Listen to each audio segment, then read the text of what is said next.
Okay. And we are back on the build phase. I'm Mr. Ben, and today I am tearing apart my entire office recording studio because I'm getting a new desk. This is kind of an aside, but when I was very young, like I'm not even sure I totally remember how old, like very young, my dad got this wood heavy, imposing roll top desk with this thing that he could pull down and lock. I mean, he always basically left it open all the time because you always have more work to do. But in my head, I have this like connection between being an adult and having like a really cool desk. And I've never had a really cool desk, but I am inheriting the desk that put this thought in my head from my folks. So anyway, the point is I'm tearing apart my office. So I'm taking a break from moving things and I'm working table. And the intent, maybe I shouldn't say this out loud, but the intent is for this to be a relatively short episode. Let's see what happens. So, what I want to talk about today is roadmaps. And I think I want to start by setting the stage a little bit and maybe baking in, let me rephrase that, laying out my baked in assumptions, maybe trying to call out my own bias a little bit. So, when the first set for Versus came out in 2015, it wasn't until the following year that any more expansions came out. And then Defenders and A-Force kind of came out right on top of each other. And then that August, we got Aliens. And then nothing for a while till like April, I think, before we saw Legacy. So having gaps in the release schedule for Versus is not necessarily something new. And having those gaps without clear roadmaps, without Upper Deck telling us, hey, this is what's coming down the pipeline, is also not brand new, but it is not recent. So after the first couple years of Versus, we then fell into the issue, giant size issue model, the cigarette packs and the 200 card boxes. And they essentially retired the 400 card box. We haven't seen one since Monsters. So we got used to a very specific cadence where we saw releases February through December. We got February, March, April, 3 small boxes. May would have a 200 card set. June, July would have 2 small boxes, which would take us into Worlds in August. And then we'd see another small issue, like 3 issue arc. Then we'd have the November set, which would be a non-Marvel IP, and then a crossover. And we had that for 2 years, which actually isn't that long. Like we actually didn't have it for that many years before it started to get disrupted. And then we went into the COVID years. 2020, we still saw a lot of cards.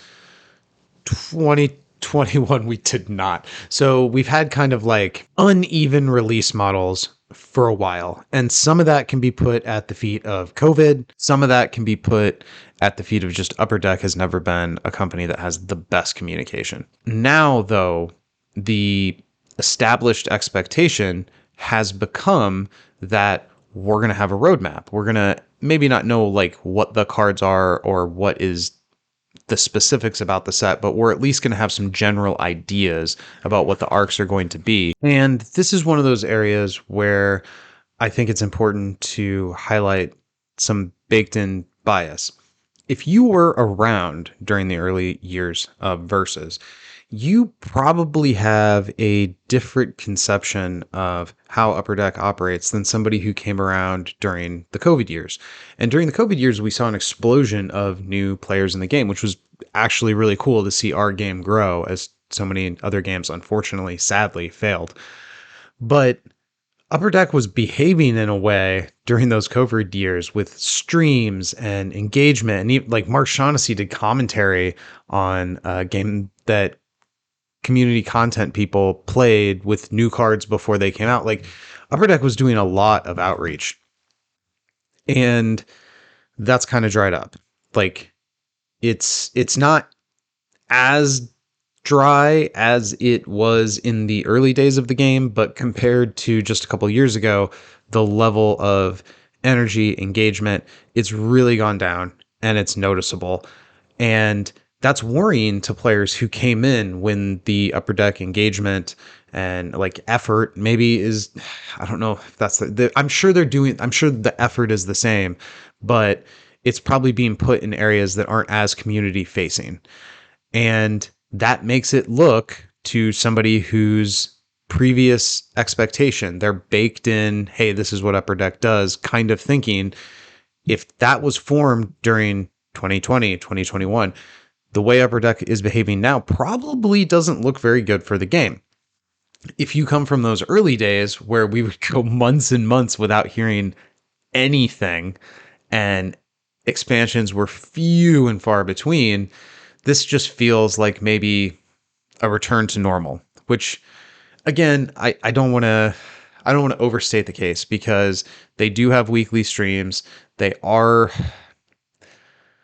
doing things. I think there's a lot of room for improvement in this area. And one of the just dead simplest things should be able to give some kind of a roadmap. Maybe if there's legal issues around the specifics of like, I can't say this is an X-Men arc, or I can't say this is a Lilith arc, although we know for sure that there is an arc involving Lilith coming. It's probably called Children of Lilith,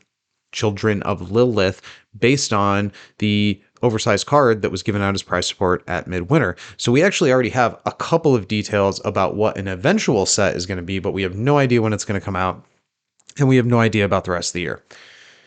Even if they don't give us details, like often when this comes up, the screenshot that gets shared is some of the roadmaps from previous years where they have like the X-Men logo or the Fantastic Four logo, like right there. These are the months when you're going to see your Fantastic Four cards. Yes, that would be fantastic, but if they can't do that because there's legal issues, some kind of like, hey, you can't announce this set until we're ready with this. I think some of the Mortal Kombat boys stuff kind of got tied up in partnership stuff. I don't know that, but that's my speculation. And that ties their hands as far as when they can and how they can announce things. That I completely get. Okay.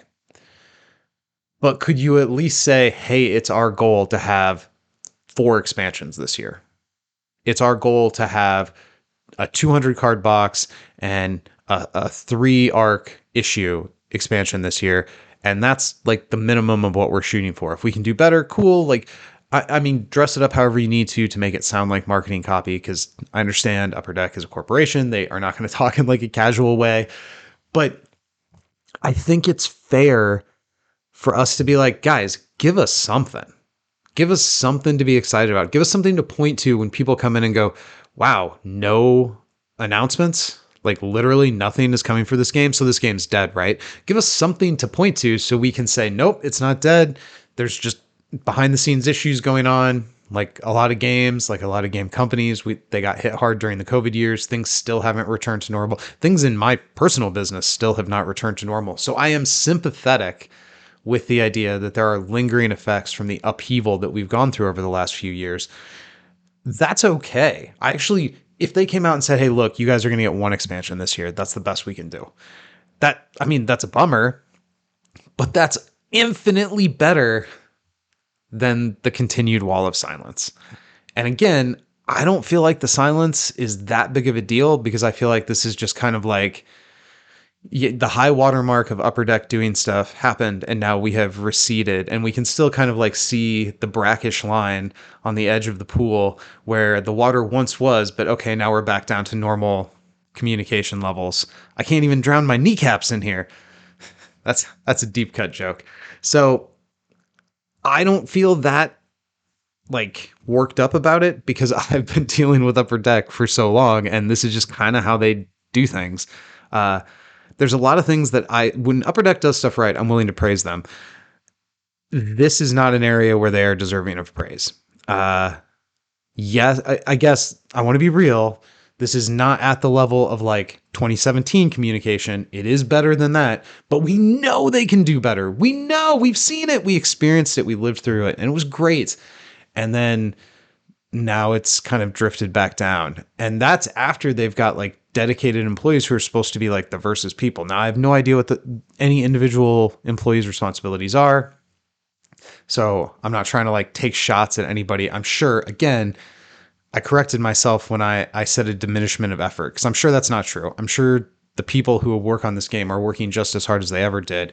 It's just those efforts are being put in places that aren't public facing, and that leaves us as fans of the game not really knowing what's on the horizon. And I don't think that's good. Again, I'm kind of used to it because I know how Upper Deck was back in 2017. But for somebody who joined in 2021, this does look like a change in priorities. Like Versus has fallen down some pecking order, and there's less care or less. I want to be clear that I think everybody who's working on the game does care and is putting in a full effort. I don't think the problem here is laziness. I think the problem here is priorities. They probably have things that they're doing. I'm sure they have things that they're doing that feels like it's more important than preparing a graphic for the community that says, hey, here's what we hope to accomplish this year. But I think it is at their peril to ignore the frequency with which this conversation is coming up and how louder and louder it is getting over time. People want to know what's up with the game. And those of us who are like, I'm not saying this as a hater. I'm not trying to come out and throw shade at Upper Deck because it's not my intent to attack. It is my intent to encourage, like, let's tamp down this criticism. Let's get rid of this being a criticism people can offer of the game by giving the community something to look forward to. Something like we have the one Lilith spoiler, so I don't want to act like there has been nothing. We do know there's at least something coming on the horizon. And I understand if they can't tell us everything, but like, give us something. Come on, Upper Deck. You got to give us something. Arm those of us who want to be champions for your game and do your marketing for you. Arm us with enough information that when people come in here and go dead game, we can go, nah, dog, look, here's what's coming. Like, help us help you sell this game. Pretty please. That's all we want to do is buy more Versus cards. And I think most of us that are hardcore into this game are fully understanding that in order for it to work as a game, like as a business long term, we also need to be like evangelizing the game. We also have to be marketers of the game. We have to get new people in here as well. So help us do that. And you guys can have our money and we can have our game and everybody wins. That's like, we're on the same team here. Like that's my overall message is I know there's stuff coming, but it is frustrating that I can't give it anything at all about timeline, type of expansion, about anything other than, hey, well, we know there's this one card. So give us a little something. Give us some crumbs, little bit of crumblies.